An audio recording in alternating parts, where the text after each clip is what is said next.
আগেও আমরা অনেক কথা বলেছি, যদিও সেগুলো অনেক ক্ষেত্রেই শেষ পর্যন্ত জাতীয় বিষয়ে পরিণত হয়েছে। ফ্যাসিবাদের পতন, সংস্কার, শাসন ব্যবস্থা বদল, নতুন গণতান্ত্রিক ব্যবস্থা, গণতান্ত্রিক রূপান্তর, রাষ্ট্রের মেরামত কিংবা নতুন রাজনৈতিক বন্দোবস্ত, এক একজন এক একটা শব্দ প্রয়োগ করেছেন, কিন্তু শেষ পর্যন্ত বন্দোবস্তিতে একই ছিল। এইখানে যে আলোচনাগুলো হয়েছে তার সূত্র ধরে এবং সবশেষে মান্না ভাই যে আলোচনা করেছেন তার সূত্র ধরে আমি কয়েকটি বিষয় তুলব। ভূ রাজনৈতিক প্রেক্ষাপট আলোচিত হয়েছে। বিভিন্ন পরাশক্তি এই অঞ্চলে তাদের যে পরিকল্পনা, স্বল্পমেয়াদী, মধ্যমেয়াদী, দীর্ঘমেয়াদী, সে অনুযায়ী তাদের নিশ্চয়ই পরিকল্পনা আছে।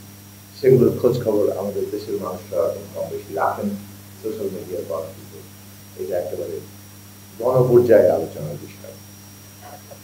কিন্তু একটা দেশের স্বাধীনতা, সার্বভৌমত্ব কেবল তার বিদেশ নীতি না, কিংবা অন্য দেশ তার প্রতি কি ভূমিকা নিচ্ছে সেটার দ্বারাই পুরোপুরি নির্ধারিত হয়।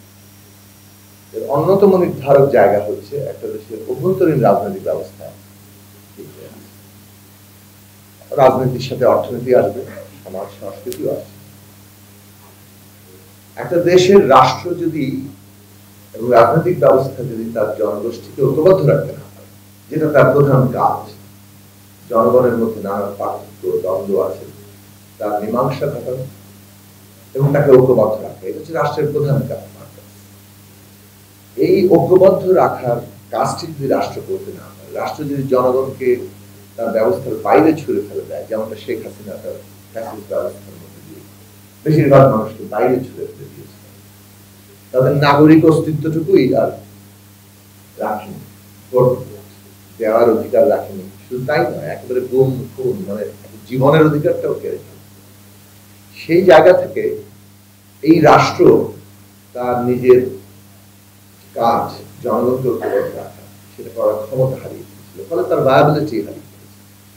এবং সেই কারণে যে কোনো সময় এটা একটা এমন জায়গায়, এমন আশঙ্কার মধ্যে ছিল যে আমরা আমাদের স্বাধীনতা, সার্বভৌমত্বই যে কোনো সময় হারিয়ে ফেলতে পারি। নানা ধরনের অভ্যন্তরীণ গোলযোগ, সেটাকে ব্যবহার করে বহিঃশক্তির নানা ধরনের তৎপরতা, যেটা আমরা কম বেশি পৃথিবীর বিভিন্ন দেশে আমাদের সমসাময়িক কালে দেখছি, ইতিহাসে তো আছেই।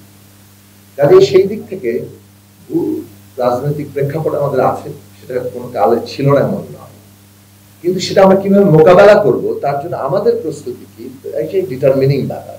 সেই ডিটারমিনিং জায়গায় রাষ্ট্রটা জনগণকে ঐক্যবদ্ধ রাখতে পারে কিনা, কিংবা রাজনৈতিক ব্যবস্থার প্রতিটি নাগরিক কিংবা নাগরিকদের অংশ এই রাজনৈতিক ব্যবস্থায় নিজেকে অংশীদার ভাবতে পারে কিনা, এটা হচ্ছে গুরুত্বপূর্ণ প্রশ্ন। আমাদের দেশে সেই রকম একটা রাজনৈতিক ব্যবস্থা এবং রাষ্ট্র ব্যবস্থা আমরা গড়ে তুলতে চাই, কিংবা সেটাই যদি আমরা আকাঙ্ক্ষা হিসেবে দাবি করি, যেটা আমাদের দেশের প্রতিটি মানুষ ভাববে যে এই ব্যবস্থা আমি অংশীদার, সেটা যেমন রাজনৈতিক ভাবে তেমনি অর্থনৈতিক ভাবে, সাংস্কৃতিক ভাবে। আজকে অভ্যুত্থানের মধ্য দিয়ে শেখ হাসিনার এই বিভাজন, বেশিরভাগকে ছুঁড়ে ফেলে দেওয়া, সেইটার বিরুদ্ধে মানুষ একটা তাকে উৎখাত করে রায় দিয়েছে যে আমরা ঐক্য চাই, আমরা ইনক্লুসিভনেস চাই। কিন্তু নানা ধরনের প্রবণতা শুরু হয়েছে, যেখানে রাজনৈতিক ভাবেও, অর্থনৈতিক ভাবে তো বটেই, সমাজ বিপুল ভাবে শ্রেণী বিভক্ত এবং সম্পদের বন্টনের ন্যূনতম কোনো ন্যায্যতা, অল্প সংখ্যক লোকের হাতে লাখো কোটি দেশের মানুষ তিন বেলা ঠিক মতো খেতে পারবে কিনা সেই চিন্তায় রাখে। সেই রকম একটা বাস্তবতা আছে। এখন নতুন যুক্ত হয়েছে সাংস্কৃতিক ভাবে, আসলে আমরা যে যার মতো ন্যূনতম স্বাধীনতায় থাকতে পারবো। সংখ্যার দিক থেকে কম, ধর্মীয়, জাতিগত, লিঙ্গীয় পরিচয়ের মানুষেরা, প্রান্তিক মানুষেরা তো নিগৃহীত, নিপীড়িত হচ্ছে, এমনকি মেজরিটি যে সংখ্যা মুসলমান জনগোষ্ঠী, তার মধ্যে এখন নির্দিষ্ট ধরনের ধর্মীয় চর্চাকে আরোপ করা হচ্ছে, অন্য ধর্মীয় চর্চাকে নাকচ করে দেওয়া হচ্ছে।